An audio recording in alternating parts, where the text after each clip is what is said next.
Hello, नमस्ते, सत श्री अकाल, आदाब मेरी प्यारी महिला साथी, वेलकम टू एकेडमिक क्लासेस। तो ये हमारी मैनेजमेंट की क्लास सेकंड है, जिसमें हम मैनेजमेंट के कैरेक्टरिस्टिक्स एंड एलिमेंट्स क्या क्या होते हैं, तत्व कितने होते हैं और विशेषताएं क्या क्या होती है, इसके बारे में हम इस क्लास में डिस्कस करेंगे।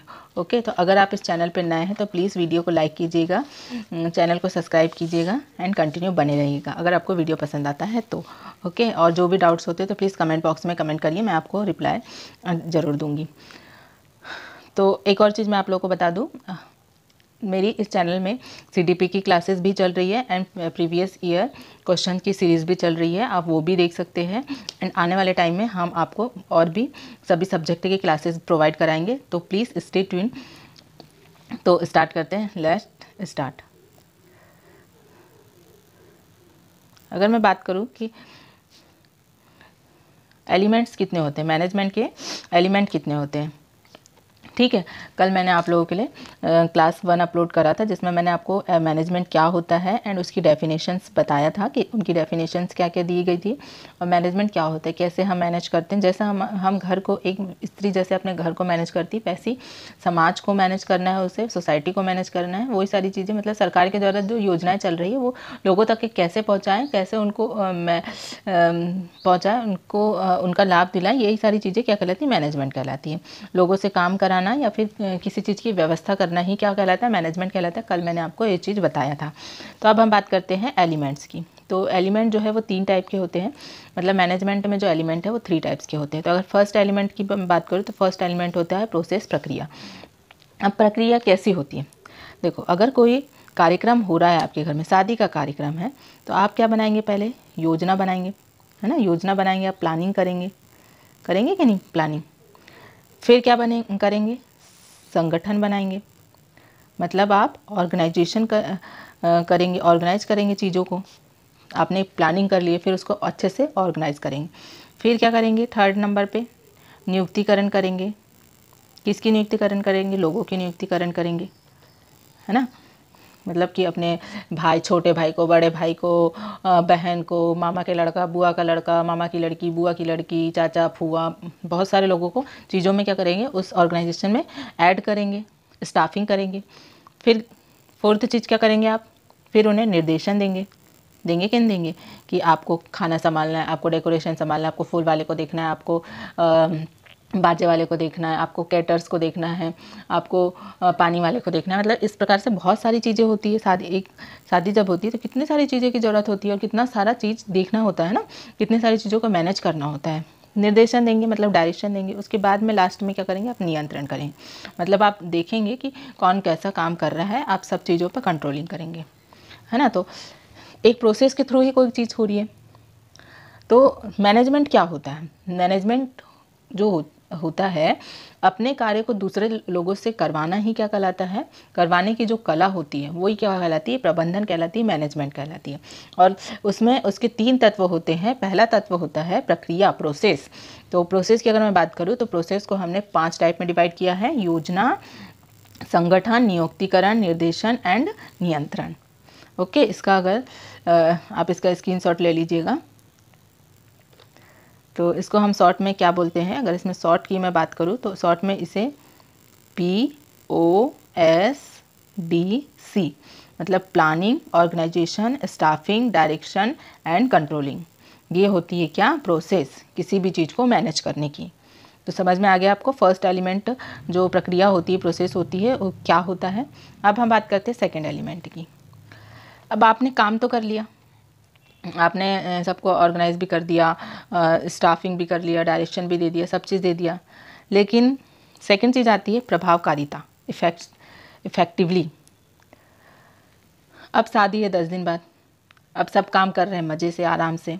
कुछ बोल रहा है कि हाँ हम कल से करेंगे, परसों से करेंगे, कब से करेंगे। कोई केटर्स वाले के पास गया तो वो केटर्स वाला खाली नहीं है, वो उस डेट के लिए बुक हो चुका है।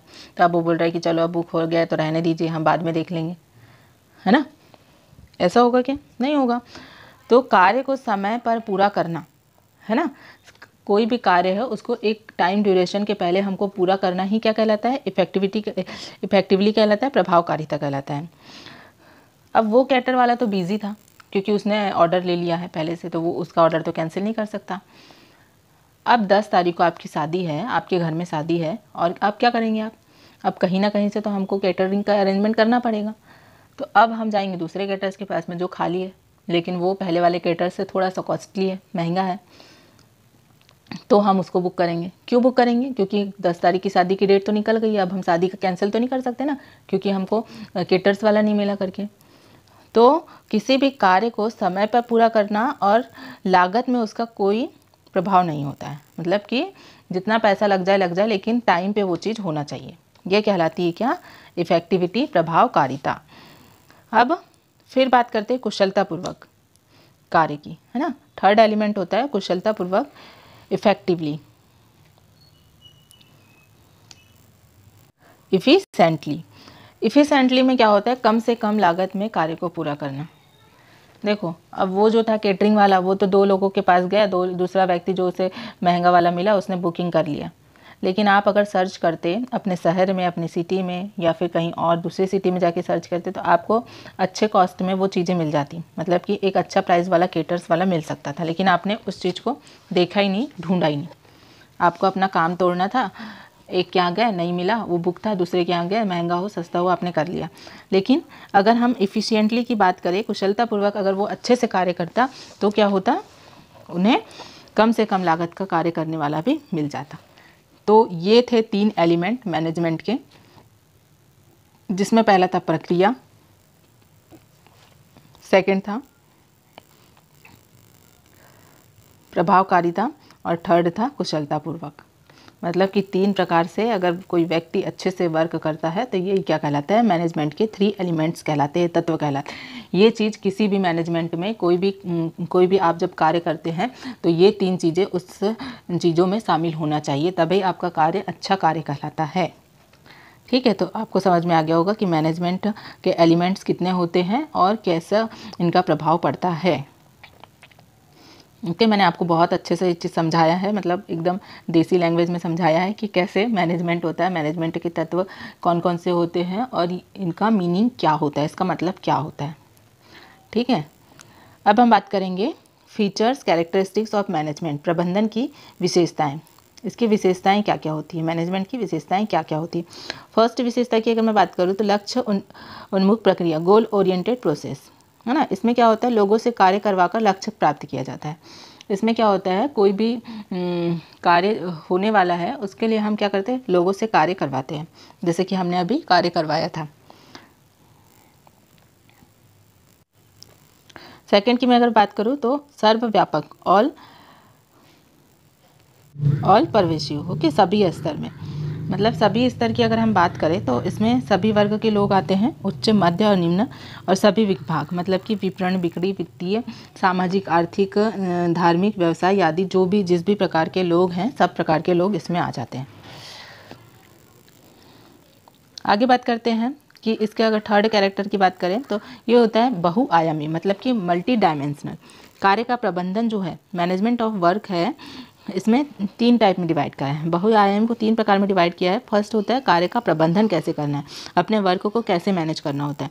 तो संगठन में सभी कार्यों में प्रबंधन की आवश्यकता होती है। आपका कोई ग्रुप है, कुछ भी चीज़ है, एक ऑर्गेनाइजेशन है, उसको प्रॉपर अच्छे तरीके से चलाने के लिए आपको एक मैनेजमेंट की ज़रूरत होगी। आपका सपोज़ अगर मैंने बात करा, आपका एक ऑफिस है ना, ऑफिस है, तो ऑफिस आप अकेले से बन जाएगा कि नहीं? वहाँ पे आपको एम्प्लॉयज़ की भी ज़रूरत होगी, और हर एम्प्लॉय के कार्य भी बटे हुए होंगे ना। क्या एक ही व्यक्ति सभी कार्य कर सकता है कि नहीं कर सकता? अगर आप स्कूल की भी बात करें तो प्रिंसिपल भी होता है, वहाँ पे वाइस प्रिंसिपल होता है, टीचर्स होते हैं, प्यून होते हैं, ऑफिस वर्क वाले टीचर्स होते हैं, ठीक है ना। हर टाइप के हर कार्य में कुशल लोग हर किसी भी मैनेजमेंट को अच्छी तरीके से कर सकते हैं, तभी वो मैनेजमेंट या फिर संगठन जो है वो अच्छे से कार्य करता है। ठीक है, फिर बात करते हैं लोगों का प्रबंधन, मैनेजमेंट ऑफ पीपल। लोग संगठन के अभिन्न अंग होते हैं। किसी भी ऑर्गेनाइजेशन की अगर मैं बात करूँ तो उसके एक लोग जो होते हैं, peoples are a main factors of a organisation, मतलब कि किसी भी संगठन के मेन कौन होता है? लोग होते पीपल होते हैं, उन्हें सही तरीके से नियोजित कर इच्छित कार्य करवाया जा सकता है। अगर आप उनकी तारीफ करेंगे, उनसे अच्छा उनको उनके साथ में अच्छा बिहेव करेंगे, तभी लोग क्या करेंगे, अच्छे से कार्य करेंगे, अपना जो भी उनका कार्य होगा उस चीज़ को वो करेंगे, है ना। सेकेंड फिर है थर्ड, संचालन का प्रबंधन, मैनेजमेंट ऑफ ऑपरेशन, वस्तुओं को बनाने की प्रक्रिया। अब कोई भी वस्तु को बनाने के लिए उसमें भी एक प्रोसेस का ही फॉलो होता है, उसमें भी एक प्रोसेस फॉलो होती है। ऐसा नहीं है कि कोई भी वस्तु, प्लास्टिक का अगर कोई खिलौना है तो वो डायरेक्ट बन के तैयार हो गया, नहीं, उसके पीछे बहुत सारी कहानी होती है। पहले वो रॉ मटेरियल लिया जाता है, फिर उसको मशीन्स में डाला जाता है, फिर पूरी उसकी प्रोसेस होती है, उसके बाद में उसके स्ट्रक्चर दिया जाता है, अलग अलग टाइप के शेप्स दिए जाते हैं, तब जाके वो चीज़ बनती है। तो मतलब कि एक पूरा ऑपरेशन होता है, उसके पीछे एक पूरा अच्छे से संचालन होता है, तभी तो कोई भी चीज़ आपके सामने एक प्रॉपर वे में दिखाई देती है। तो मैनेजमेंट कैसा होता है, मैनेजमेंट एक बहुआयामी संगठन होता है, प्रबंधन होता है, ठीक है ना। तो इसमें 3 टाइप होते हैं। कार्य का प्रबंधन, जिसमें हम कार्य का प्रबंधन करते हैं, लोगों को कैसे मैनेज करना है, और किसी संचालन को, ऑर्गेनाइजेशन को कैसे मैनेज करना है, ये 3 फैक्टर्स उसमें इंपॉर्टेंट होते हैं। आगे बात करते हैं हम कंटिन्यूस प्रोसेस। मैनेजमेंट कैसा है, एक सतत प्रक्रिया है, ये लगातार चलने वाली प्रक्रिया है। ऐसा नहीं कि एक एम्प्लॉय गया तो हो गया, ख़त्म, अब कहानी ख़त्म, ऐसा नहीं है। वो गया तो दूसरा आएगा, क्योंकि उस चीज़ को मैनेज करने के लिए किसी न किसी व्यक्ति की या फिर की ज़रूरत तो पड़ेगी ना, पड़ेगी कि नहीं पड़ेगी। इसीलिए जो मैनेजमेंट होता है वो कैसी प्रोसेस होती है, कंटिन्यूस प्रोसेस होती है, जो कभी नहीं रुकती है। जैसे बच्चे की जो ग्रोथ होती है, मैंने आपको बताया बच्चे की जो ग्रोथ होती है वो भी कंटिन्यूस प्रोसेस है, वो कभी नहीं रुकती। मतलब डेवलपमेंट जो है वो कंटिन्यूस प्रोसेस होता है, कभी नहीं रुकता है। अभी भी आप क्या कर रहे हैं, आप में डेवलपमेंट हो ही रहा है। फिफ्थ है ग्रुप एक्टिविटी, समूह गतिविधि। इनमें लोगों का समूह होता है तथा उस समूह द्वारा ही प्रबंधन किया जाता है। मैनेजमेंट बिना लोगों के तो हो ही नहीं सकता। उनमें लोग होंगे ही होंगे, ऑफिस में, स्कूल में, घर में, हर जगह मैनेजमेंट होता है, वहाँ पे लोग होते हैं, तभी आप हर चीज़ को मैनेज कर सकते हैं और ग्रुप में एक्टिविटी कर सकते हैं। नहीं तो एक अकेला व्यक्ति कुछ भी मैनेज नहीं कर सकता, ठीक है। 6 है इंटेंजिबल ग्रुप फोर्स, मतलब कि अमूर्त बल। संगठन में व्यवस्था क्रम के द्वारा प्रबंधन को समझा जा सकता है। देखो अब क्या मैनेजमेंट हो रहा है वो आपको दिखाई दे रहा है क्या, नहीं दे रहा है, लेकिन वहाँ हो रहा है, लोग अपना अपना काम कर रहे हैं, अपना काम कर रहे हैं, इसीलिए तो वो चीज़ अच्छे से वर्क कर पा रही है। एक ऑफिस है जहाँ पे 5 एम्प्लॉय है और एक ऑफिस है जहाँ पे 15 एम्प्लॉय है, तो कौन सा ऑफिस अच्छे से चलेगा, 15 एम्प्लॉय वाला कि 5 एम्प्लॉय वाला? 15 एम्प्लॉय वाला अच्छे से चलेगा। क्यों? क्योंकि वहाँ पे ज़्यादा लोग हैं, ज़्यादा लोग अपना कार्य को अच्छे से कर पा रहे हैं। वहाँ यहाँ कम लोग हैं, एक एक व्यक्ति के ऊपर बहुत ज़्यादा वर्क का बर्डन होगा, जिसकी वजह से वो अपना वर्क को जो काम वो अच्छे से कर पाते वो भी काम वो अच्छे से नहीं कर पा रहे, क्योंकि उनके ऊपर वर्क बहुत ज़्यादा है, उन्हें ज़्यादा चीज़ें को क्या करना है, मैनेज करना है। तो इसीलिए संगठन को एक व्यवस्थित क्रम में करना, चलाना बहुत इम्पॉर्टेंट होता है। तो ये चीज़ आप लोग ने देखा कि प्रबंधन की विशेषताएं, स्पेशलिटीज़ ऑफ मैनेजमेंट। ओके, तो प्रबंधन की विशेषताएं की अगर मैं बात करूँ तो प्रबंधन कैसा होता है, उद्देश्यपूर्ण होता है, सर्वव्यापी होता है, बहुआयामी होता है और निरंतर चलने वाली प्रोसेस होती है, और ये एक सामूहिक प्रक्रिया होती है। इस टाइप से हमने इसके कितने कैरेक्टरिस्टिक्स पढ़ा, 6 कैरेक्टरिस्टिक्स पढ़ा है ना, 6 विशेषताएँ पढ़ा। तो यही था आज की हमारी क्लास, जिसमें हमने मैनेजमेंट के एलिमेंट्स एंड कैरेक्टरिस्टिक्स के बारे में पढ़ा। ज़्यादा नहीं पढ़ेंगे, क्योंकि ज़्यादा पढ़ने से क्या होगा, हमको समझ में नहीं आएगी चीज़ें, इसीलिए छोटा पढ़ो, लेकिन अच्छे से पढ़ो, समझ के पढ़ो। तो आई होप कि आपको वीडियो पसंद आया होगा। अगर वीडियो आपको अच्छा लगा, समझ में आई चीज़ें, तो प्लीज़ वीडियो को लाइक कीजिएगा। अगर चैनल पर नए हैं तो चैनल को सब्सक्राइब कीजिएगा। आने वाले वीडियोज़ के लिए कंटिन्यू बने रहिएगा। तो मिलते हैं नेक्स्ट वीडियो में, तब तक के लिए बाय बाय।